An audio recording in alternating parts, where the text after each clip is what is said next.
Hi everyone, welcome back to my channel.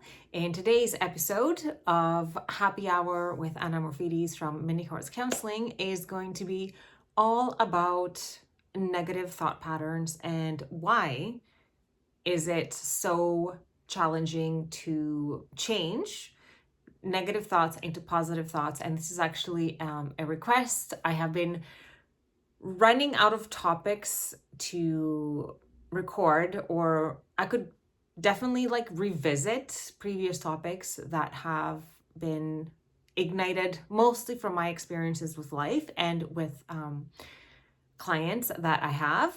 But it's just been a little bit more quieter in my world because I have come to really win in the game of beating my negative thinking and beating my anxiety. So it feels very calm and serene. And for those of you that have been with me on this journey about expressing what I've been learning in my schooling, during my counseling degree, my post-counseling degree experience as a certified wellness counselor and life skills coach, you will all know that there was a lot going on for me. It was not this calm and peaceful, and the negative thoughts were so present and were basically creating my reality. So life is essentially a simulation. Is what you predominantly think about in your mind is what is going to play out in your life. And what do I mean by that? If I have core beliefs such as I am inadequate, I'm a failure, I am not good enough, I am unlovable. If people are not speaking to me, I'm going to experience that. Or if I'm thinking like I'm so unlovable, people don't like me, no one loves me, no one cares about me, I'm going to experience the world in that way. If a person is walking down the street and doesn't say hi to me, I'm going to experience that as they don't like me. But in reality, maybe that person just had a fight with their partner and they're in a really bad spot and they're dealing with their own stuff and they just didn't see you, or maybe they saw you, but they were just so down at themselves that they didn't want to talk to someone that they saw and they recognized because of what was going on inside of them. But we perceive our reality through the lenses of perception of our most predominant core beliefs. And that's why it's a simulation. So we are wired to think below the line because our predominant emotions are fear, anger, disgust, sadness, and then joy. So why is it so hard to replace the negative thoughts with positive thoughts? Well, first of all, because we are constantly trying to transmute way more negative thoughts into positive thoughts. If it was the other way around, if thoughts such as happiness were occupying most of our fingers, then the feelings coming from those emotions would be mostly pleasant. Therefore, it would be less work to do that. So unfortunately, as humans, because this is a masterclass, like Dolores Cannon says, we come here to really learn. Most of the time, the probability that our thoughts are going to lead us into negative emotions are higher. But the beauty of that is that we can catch our thoughts and we can engage with the thoughts that we want to engage. But it goes back to conditioning, intergenerational patterns. We are wired to think negatively. We're wired to think below the line. It's been ongoing for years and years and years, and it's literally embedded into our nervous system. There's neurological synapses that fire these signals day in and day out. And why is that difficult to change? Is because you basically have to rewire that route. And it didn't take 1 day or 2 days to make that synapse in the first place of the world is really hard, life sucks. everything is so difficult. Everyone is judging me. Like people are talking about us. Whatever it is, if you repeat that enough times in your mind, or if you hear that, or actually it starts off, we hear that enough times in our lives, it starts to form into like a synapse. Like the thought will become, through your nervous system, it will become a neuron, like it's information processed through a neuron, firing neurotransmitters, releasing basically the words of that thought. And that is why we have emotions and feelings. So from our thoughts, our cognition, comes emotions, then feelings. And if you think about the thoughts that you're predominantly having, positive thoughts will produce positive neurotransmitters such as oxytocin and dopamine. Dopamine is like feel good. Oxytocin is elevates you, as opposed to when you have negative thoughts and you produce cortisol and then you go into high anxiety and stress. So we have the power to choose our thoughts.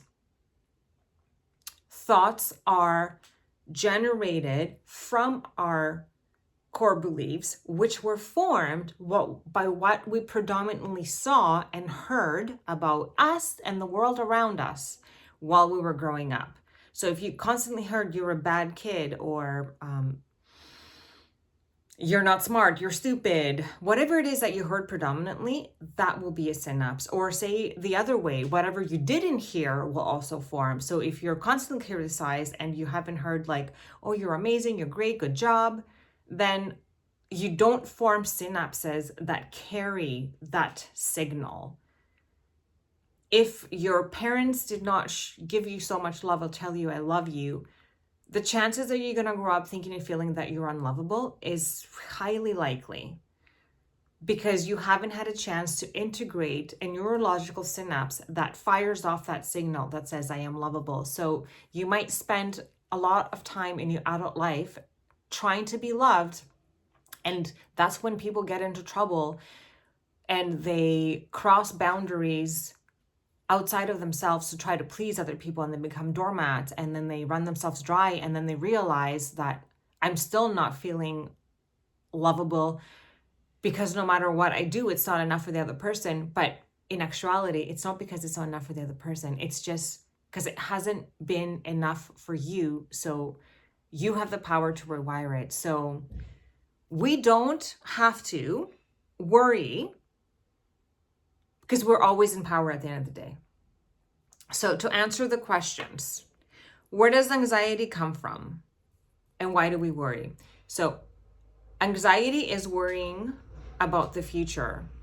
Where does it come from? From negative core beliefs that we acquired as children, things that we heard and we saw about the world around us that had a chance to now solidify as a neurological message. Like it's a neurological pathway releasing that message day in and day out is now formed. Why is it hard to replace negative thoughts with positive thoughts? Because most of the time thoughts are unconscious. 95% of our nervous system runs subconsciously and unconsciously based on the core beliefs that we've acquired. So sometimes we're not even conscious of what our thoughts are. But if we pay attention to how the world is in relation to us, then we can start to realize what our thoughts are. And if you can sit still for a minute and practice mindfulness and just listen to your thoughts. And like Eckhart Tolle says, we're not our thoughts. We listen to our thoughts. Michael Singer, we are a witness to our thoughts. We are roommates with our thoughts. We're not our thoughts. But we can become our thoughts if we're not conscious of them, because we exercise our thoughts through our feelings and our emotions and our behaviors. And why is it hard to replace them? Because it's actually not hard. It's just work. It took work to get there. And to rewire something, it takes minimum 21 to 60 days. So now studies show.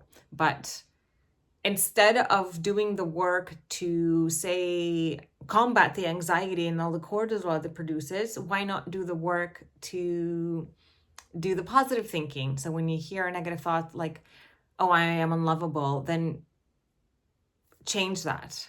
I am so lovable. I really love myself. And then give yourself that love. Look at yourself in the mirror and give yourself love. Apply for that job that you're scared to apply.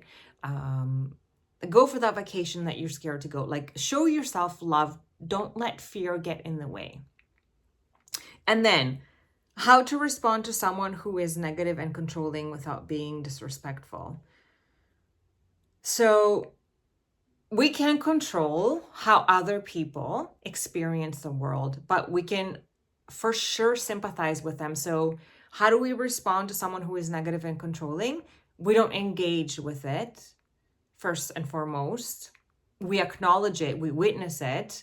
I almost tend to not feel sorry for them, but my heart goes out to them because I feel like this is knowledge that I've gained because of the fact that I did go back to school. And I was a little bit curious too, because I felt like I wanted to live my life differently. I didn't want to live in anxiety and fear and guilt and shame anymore. But our parents were not taught these things, or the majority of them. So a lot of us don't have this knowledge, and we think that being negative and controlling can have a positive outcome, but it's actually giving us the complete opposite outcome of what we are actually seeking. And like, if we're negative and complaining, we're complaining and being negative about something, but instead of getting that to be part of our reality, we just keep perpetuating it to be in a negative sort of way. So we don't want to engage with that. We want to sympathize with that person, because if they are in that cycle, that just means that there's a lot going on from inside. So how to respond to someone who's negative and controlling? Like, who was it that said it best? Esther Hicks. She said, treat them like a child. Don't engage with those emotions. Or, oh no, she said, do as children do when sometimes negative energy is around the room. They just learn to ignore it, and they don't necessarily engage with it. So we should be doing the same. Like, we don't have to engage with it. We can pay attention to it. We can notice it, send that person so much love, send that person so much healing and compassion for where they are in this moment, but we don't have to take it on, and we don't have to engage with it. And I think that that is the best way to not disrespect somebody else's feelings, because we're not trying to change other people. But this is true. Like, we can't change anyone, but when we show up a certain way, we can be a mirror to others that they can show up in a different way. If we show compassion and understanding and hold space for that person in that moment, without judging them, without making them to be any different, we can suggest, or even just by showing up differently, showing up positively, and like just expressing a different point of view of that, whatever is happening in that moment, that's kind of a beautiful way of not disrespecting where somebody else is at, but still not disrespecting yourself and expressing your own way of perceiving life, or how you've grown to show up in your world, if that made sense. I hope that made sense. So negative thoughts are nothing other than learned conditioning that can be rewired through work to create different neurological pathways within us, to release different neurotransmitters and different chemical messengers subconsciously, so then we can just run on a different program, because it took work to create this program. It was not overnight. So it's going to unfortunately take work to create a new program, but it's fun work. And then we don't even look at it like it's just a way of being. Like it's beautiful work. It's good work. It's work that can literally change your reality, because your predominant way of thinking and feeling about you and the world around you is different. So you don't have to worry, because worry comes from a negative core belief. So what is best to do is pay attention to what that worrying is. Oh, I worry that no one will like me. Pour yourself love and start to like yourself and gift yourself all the things that you like. I worry that I'm not going to get this job if I apply for it. Like whatever it is that you're worrying about, look at the core wound behind that thought and reframe it into a positive way of thinking, because that is what you were meant to experience as a human. As long as you're sticking to that negative thought predominantly, your experience of the world is going to be just that. You're going to experience the world through that lens of perception, and it's going to feel like your people don't love you, but that's not actually true. Because if you had a different set of parents and you grew up with a different set of core beliefs, like I am lovable, that experience would be completely different. If someone walked down the street and didn't say hi to you, you would probably be like, oh, they didn't see me. Maybe I'll just send them a text and be like, hey, I saw you walking. And that has happened so many times, because I've like tested this theory of what I'm actually thinking is never what that actual person is experiencing in that moment. But my core beliefs, my past conditioning, my ego, it loves familiarity and it goes back to what it knows. So it wants to prove that. It will do anything in its power to prove the past conditioning to be right and keep reinforcing the same cycle. Another reason why it feels like it's work. But we can beat the ego because we're stronger than the ego. The mind is very powerful, but the soul is even more powerful than the mind. And we as a soul have full control of our mind, which means power of our cognition, power of our emotion and feelings, therefore our behaviors and our experience of the reality.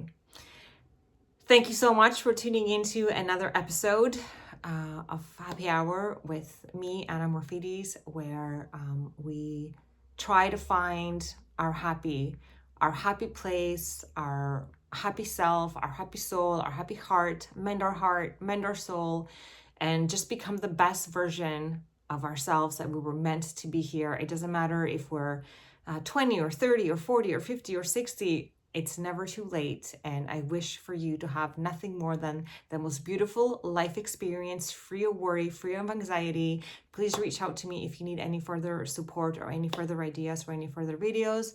I love you so much. Your support means everything to me. If you liked anything about this video or now into a podcast, please comment, like, subscribe, as you called, to help the algorithm, to help spread this knowledge, to help humanity just live, a more worry-free life. Until next time.